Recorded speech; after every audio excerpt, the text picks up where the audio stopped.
we're going to our next presentation, which is from Marina. And Marina has a social science background. She appreciates speculative design as an excellent tool for revealing hidden social issues and reflecting upon them. Thanks, Annika, for the introduction. So my project, Alienation, Farewell to Oneself, covers the possible near future with events in the prototype taking place in 4 years from now, so in 2025. And so imagine this possible future. I consider a number of trends that already take place in our society. Thank you. First of all, I took into account how much AI already shapes our communication. For instance, AI bot named Replica playing a role of your friend or a companion or even partner, of Google Duplex that is able to make phone conversation for its users. The next trend is real digital. Real digital is a term referring to merging real and digital worlds into a new reality. An example could be a virtual YouTubers. So it's actually a person who streams or upload a video using so a virtual avatar that follows her or his. Oh, I don't see my presentation anymore. It's only my problem. Oh. No, I think. Sorry, yeah. like my internet just okay. right away, but. Okay, thank you. So as I said, it's a person who streams or upload videos using virtual avatars, and it's virtual avatars.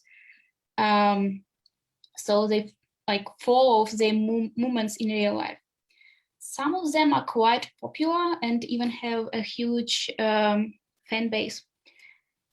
And finally, another major trend is the remote work. And I think it's in the pandemic times, and I think also after pandemic times, it's like even larger extents in our lives. And while bringing some positive change, such as more independence and flexibility in working life, it also increases a risk of work-life disbalance and promotes this expectation of being constantly available. So next, please. And such trends make me think of a future where, forced by these working conditionals, we wouldn't have to write emails or make calls by ourselves to keep up with other people. And digital avatars or AI assistants, how I call them, would do it for us instead. And would we gain more freedom by delegating this routine or like unimportant social activities to AI, or would we self-remove ourselves from our own life by doing so? And another question that I find interesting is how that would affect our relationships with real people. So, and now I'm going to show you a prototype video. It's quite a long one, so I speed up some parts for the presentation, so don't surprise. And it might be some problems with video, so I guess I post a link to Vimeo in chat.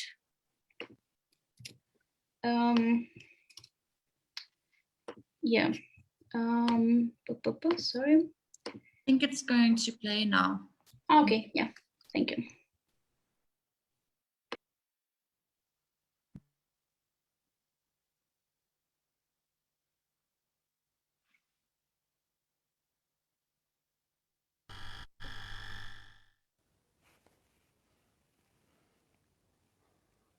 Change my status to available, please. Good morning, Kevin. Today is the 1st of May, 2026. At the daily meeting, I have taken on just one task for you, as we agreed. You need to make the client's final presentation by next week. Also, David wants to discuss details about this presentation. You weren't available, so I took a free slot on Wednesday at 14:30. Is that okay with you? Well, that's okay, but am I not gonna meet with Tess for brunch on Wednesday? Yesterday, she sent a text message and canceled it. Wait, what? Why haven't I heard about this yet? And when did you chat with her actually? You assigned it to me yesterday because you wanted to concentrate on your yoga lesson. Chatting with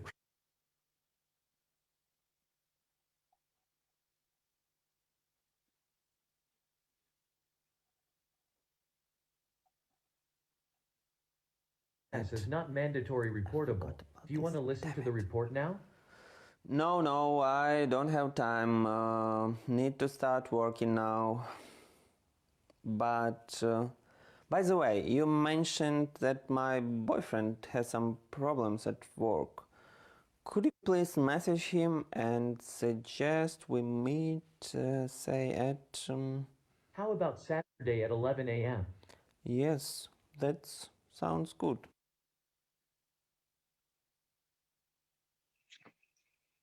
Thank you. Notification. The new version of Personal Assistant is available. Would you like to hear more information about the new features available to you?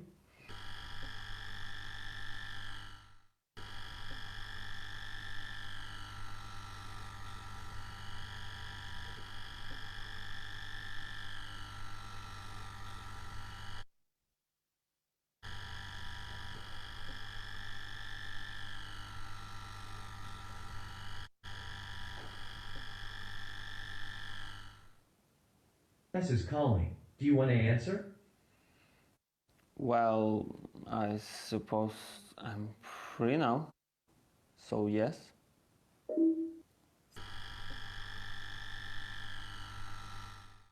You know, they added score alienation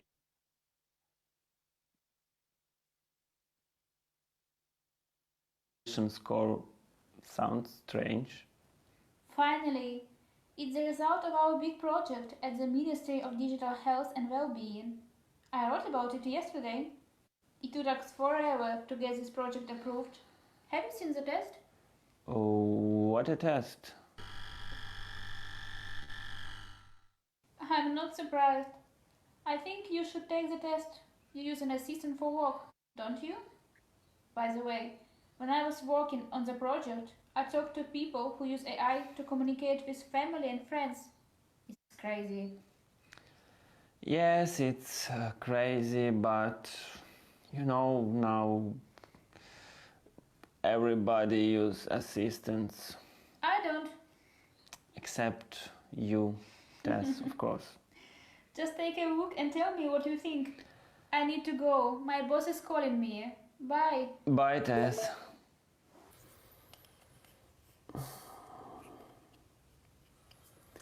Okay, let's start. How frequently do you use AI at work? Wow, really? That many?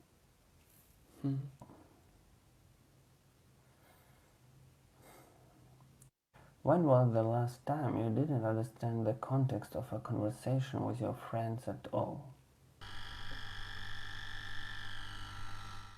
What is the number of times in the recent past you talked with relatives by yourself? Last time I chatted with my parents. When was the last time I did it by myself? A month ago. A month ago. Really? That long? Well, apparently I as always have a lot of work to do in the first half of the year. Should I set a notification to call your parents for you?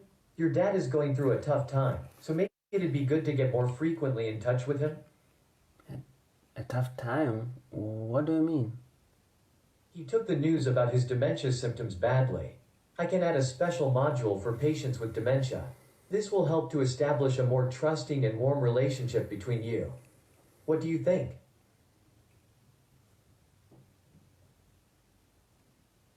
Kevin, can you hear me? Is everything all right?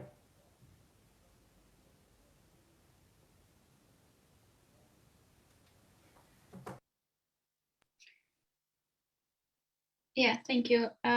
So it was some technical problems, but I hope you could get the main idea. And I mean, after the presentation, you also can take a look at the video on Vimeo if you want. And my question is, which tasks would you assign to your AI assistant, risking alienation from yourself? Thank you, Marina. This is, yeah, I have to also process this. This is crazy. Anyone, what would you use the AI for? Okay, Anuraj.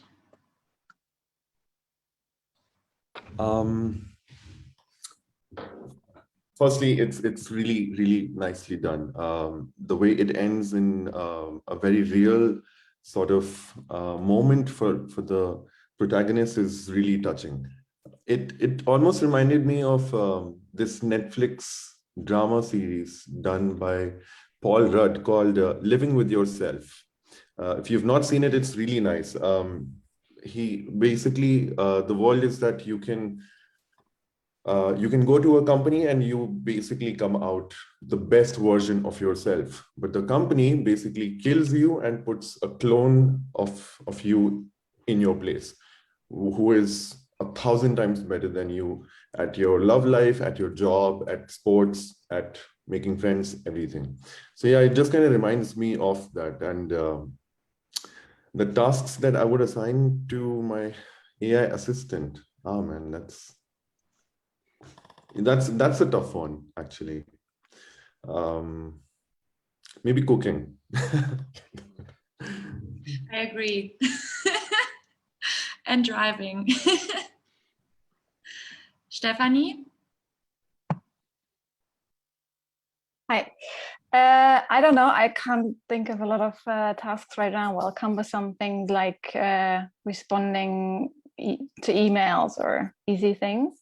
But I don't know. I had to think of the whole time, think of the death topic and the farewell. And I was wondering if this would really lead to a digital immortality. And I mean, it's already a challenge right now, nowadays, to kind of die in reality and have a digital death and kind of die, kind of leaving all of our platforms and social media profiles behind. But this will be kind of next level. So I'm wondering what happens if I die and this AI personality of myself just lives on and continues my life on its own.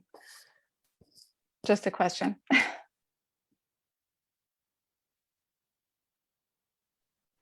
Henrik?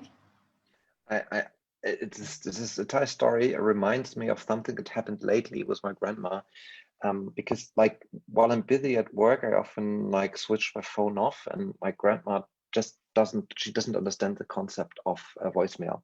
So it happened many times. I never check my voicemail, so that's a second mistake. But it happened many times that my grandma actually chatted with my voicemail. She can't hear that good, so like when I started, "Hey, this is my voicemail. Please please leave me some message." She actually thought it's me, and she left some messages, and I heard like like 6 messages afterwards each other.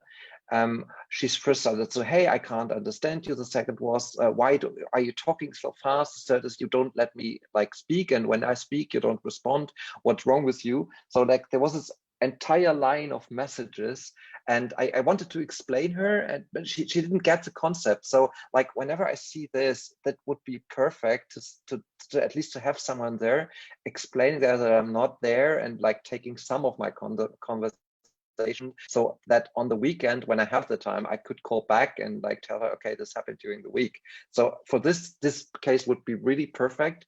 And of course I think we all have these like these certain jobs at work which we don't really want to do. And I think just look around, look at the people. Like there's always this one mail contact where you really feel like, I don't want to write this email. Please let someone else do this in this friendly manner, which I'm not capable to do. So I think that's a second purpose for the concept.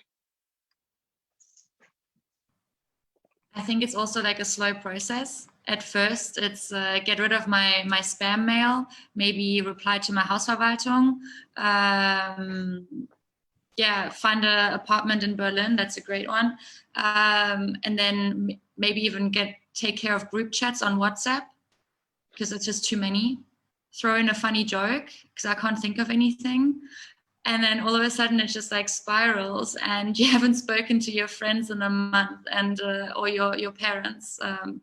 Yeah, I think, what did you say, what year this one comes through? In the next 4 years, right? Because I can really, was it Marina? I think it was. Sorry, can you repeat? I just don't understand. The year that you visualized this this object, I think in the beginning you said something like in the next 4 years. Yeah, so it's 2025. Yeah, I think this is a very near future type thing. Yeah, and it's scary. It's yeah, very provocative. I like it a lot. Okay, so now moving on to our final object of tonight, prototype. It's going to be Rosa. Let me minimize my, just 1 second. Yeah, so Rosa is going to speak next, and she's a service designer with a passion for strategic design and humankind's odd characteristics. And in her work, she combines the design process with data from psychological and neurobiological research. Thank you so much for the lovely introduction, Annika. As we've before already heard from Peter, please Henry, go to the next slide. There is a rising trend of self-optimization, which in some cases also then gets reinforced by the society.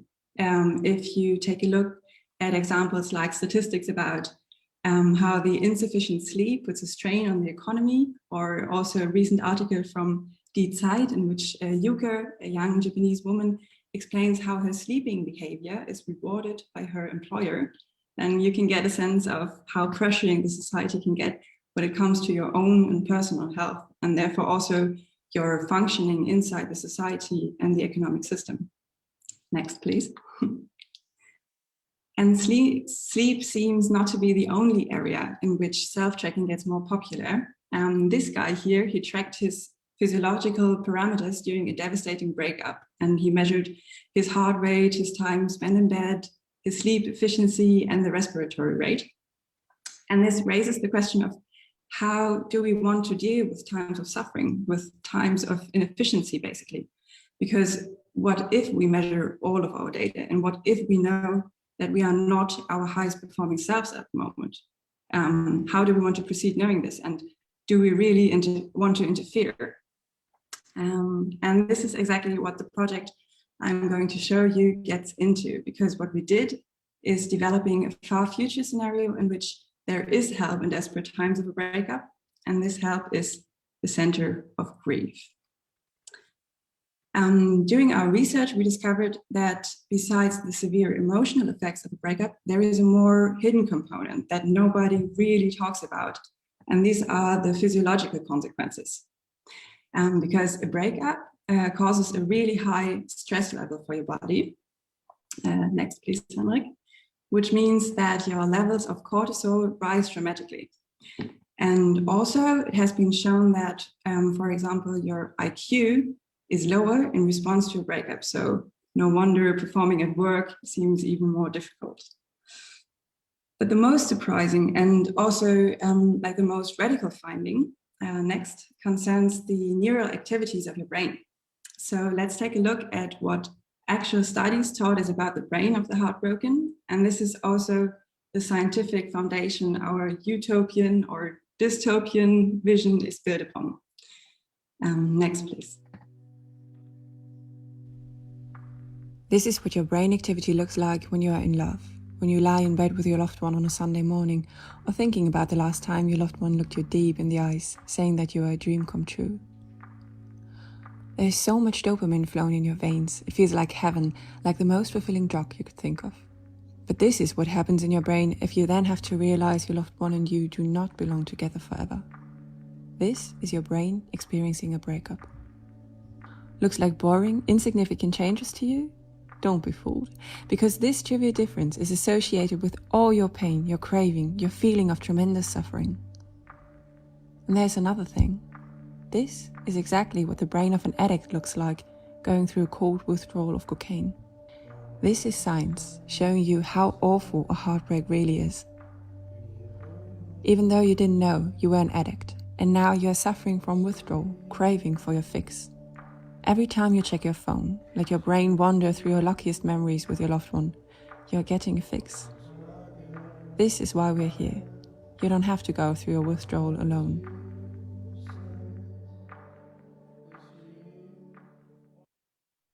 Yeah.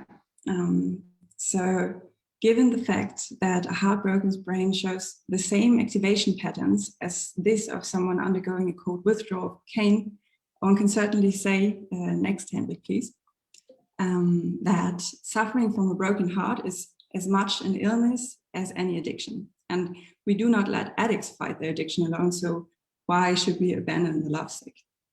The COG, the Center of Grief, tries to fill that gap and to help you get back on track. Next, please. The circle of grief, therefore, is divided into 5 stages, matching the stages of grief one experiences on the way to acceptance. And you can imagine the circle of grief as a kind of treatment center where different artifacts are placed within one room for you to use. Next, please. And to evaluate which artifact is suitable exactly for your kind of emotional stage and for your suffering, the process starts with a standardized test, of which you can see the shortened version here. It starts by collecting several data sets, including your mouse movement, your touch force, and also your browser history, your streaming behavior, as well as your social media interactions. Yeah. Next, please. And after that, there is a questionnaire to validate the calculated results. I skipped that part for the presentation. And then the patient is assigned to a stage of grieving, which is denial in that example. Next, please. And now the patient has the possibility to choose what he or she wishes concerning the treatment, because the COG offers different artifacts that range from mending to, which kind of helps you to overcome your grief in the long term, to indulging, which offers short-term help in case you need some kind of emergency aid. And last but not least, to give you a glimpse of the idea behind the artifacts, I will show you 2 of them. The first one is the olfactory disconnector. It consists of grit on the floor and a bell jar under which you put a piece of clothing from your ex and a mask that is positioned right over your mouth and nose. And then each inhalation will trigger an electrical shock, allowing your brain to disconnect the smell of your ex from pleasurable memories and instead establish a deep association with undesirable feelings. Next, please. Another one would be the Earwormizer, which is a gramophone that generates a personalized and melancholic breakup song, transforming your ex's annoying traits into music, so you never again get them out of your mind. Yeah, this was basically it, a short overview of our project, the Circle of Grief. And now I'm really curious about your opinions. What would you say? Would you say that the pain and the suffering that a breakup comes with is really necessary to learn something from your experience? Or would you rather say treatment in times of crisis, where's the closest center of grief? Just please get me back my life again, help me to feel okay again. So is it rather suffering for wisdom that you prefer, or a treatment to get back your inner peace?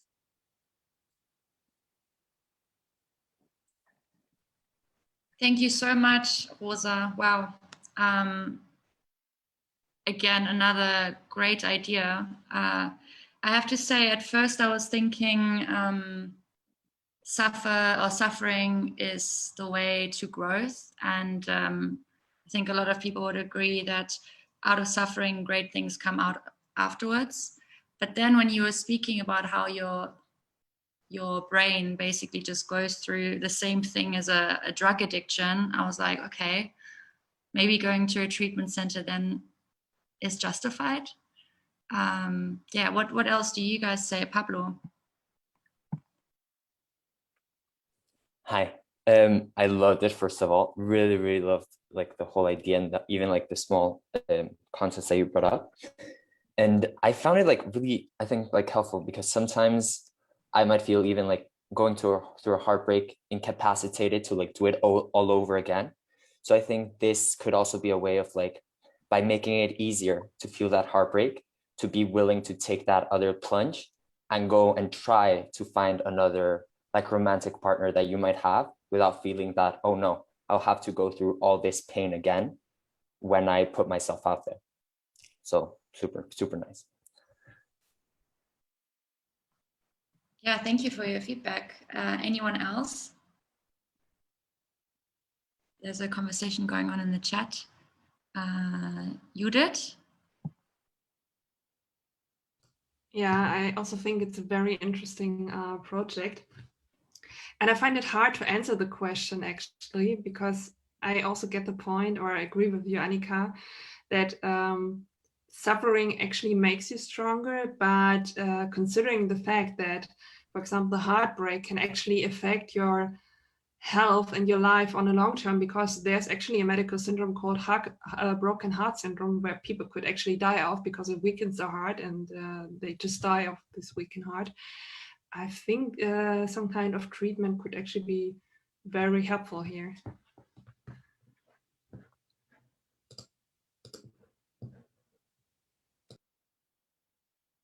Yeah, I agree with you. Anyone else want to say something to all of us from the chat, maybe? I think I saw someone say here, there's a grief specialist. Maybe you want to talk to us? Let me see if I can Stephanie actually first. Just really quick. Yeah, I would love to hear from the grief specialist as well. To be honest, I don't feel there's, I think they both belong together. I think there is no treatment for inner peace without suffering, in a sense. I think that's just human. And that's the thing for me. A lot of the ideas, I think they're great within themselves. And I think if somebody's really suffering, and I mean, this broken heart syndrome, I think is a real disease, but I think there's a psychological reason. For me, one thing that I'm missing is a little bit this understanding of what that we human beings do need some of those lows to become high, to have both, and not to just push them away. And that's one thing I'm wondering if we might need ideas that even push further. It's not the quick fix that we want, but maybe there's something to support us. I don't know, like animals have become, you know, almost like for people who are suffering mental illnesses, for example, or are handicapped and animals are used for them to help them to go, also for grief and everything. Animals have been known to help, and in that sense I'm wondering if there's something more that we can do. I love these ideas. I think they're great. All four of them are really interesting and really great food for thought, because what they're doing, they're also bringing exactly these ideas. It's like, do I need a quick fix? Do I really want this? So in that sense, I think they're really doing a lot. So That's just a comment, I guess, not a question, but. Yeah, thank you, Stephanie. And now I think maybe as a final feedback, let's hear what the grief specialist has to say. Well, I love the attention for grief, because it's really, really important that it's more on everybody's agenda. And so I love any innovation on that part. But there's a tendency in Western society that we have to eradicate grief. But we forget easily that in grief, the loved one, and then I'm not talking about probably about your ex, but I'm focused more on losing a loved one because of death. In grief, in the pain, your loved one is the closest with you. So we have to allow the darkness to embrace us, the pain and the sadness, and that's very healthy. That makes us human. And sometimes we want to make everything happy and glowing and nice, and so the easiest, we want to find a medicine. We give a grieving person so the life can go on as usual. And after losing someone you love, you cannot continue. But sometimes you have, it's wonderful to have this whole idea about your body is also in suffering and all these. So we just wrote a book about grief in your body, and it will be out in 2 months. But it's especially this part is you are suffering, so your whole body reacts on grief, on the sadness, and so your stress levels are high, so you're sleeping badly. And one of the best cures is not to avoid the grief, the pain, but to embrace it and to help it get out, to speak. So I really, really hope there's also innovation for the people around someone in grief, and help them listen, and help them to make time, and help them to make to see the other and to accept, because everybody feels the uneasiness of someone in grief and someone sad, and you want to fix it, but you don't have to fix it. Be the friend that allows another person suffer. That's one thing I want to add to this. Yeah, thank you so much. We almost have like another idea for another speculative prototype that could come out of this one as well. I also see the treatment center not as something that you go into for 5 minutes and then you walk out of it and you're a healed person, without kind of like a sim doing a turn and then it's happening. But maybe more kind of like really, if it's so bad, going to a clinic or like a treatment center where you give yourself the space to also think about, to deal with this, and not just do 15-hour shifts a day and try to avoid it, or numb the pain with alcohol or drugs or whatever. I guess making the space, if you could go to your boss and say, I'm going to a heartbreak treatment center, if we're in this world where we can do that, that also says a lot. I would say then it's almost like all these objects kind of combined are existing, because that would have done a lot of change in our society. Yeah, thank you so much for presenting these amazing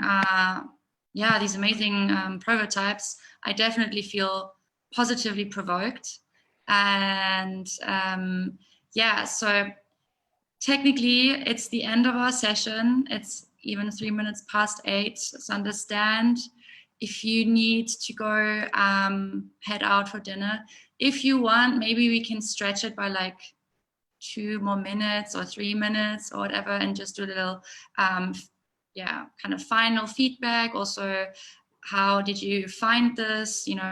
Obviously this whole thing is about design for debate. It's about the reasons that we're talking about this tonight is to have this kind of discussion.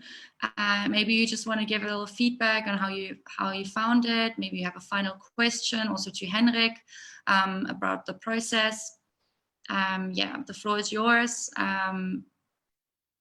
Otherwise, if you have to leave, then thank you for joining and good night. And then hopefully see you either at Primer or in September when we're back.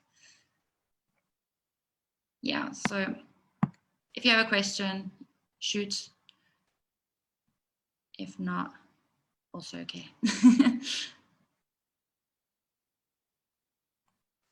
And in case not, the tiny font indicate that there's like an email address or something. So whenever there are questions, like please feel free to message us. And I think there's still like more discussions coming up. We're still working on the website where we bring together all these references so you can like read them and watch the videos again.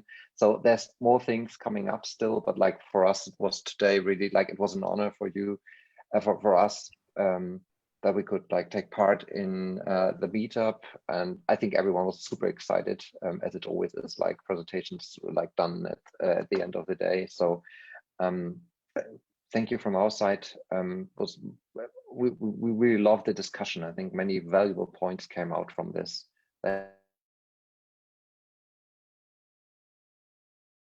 So there's always like the truth in between, and whenever you change the context and the modalities where you use it in which context, a new purpose comes out from it. And I think that was a really helpful insight for all of us. So I think thanks from our group totally for giving us this opportunity to talk about it.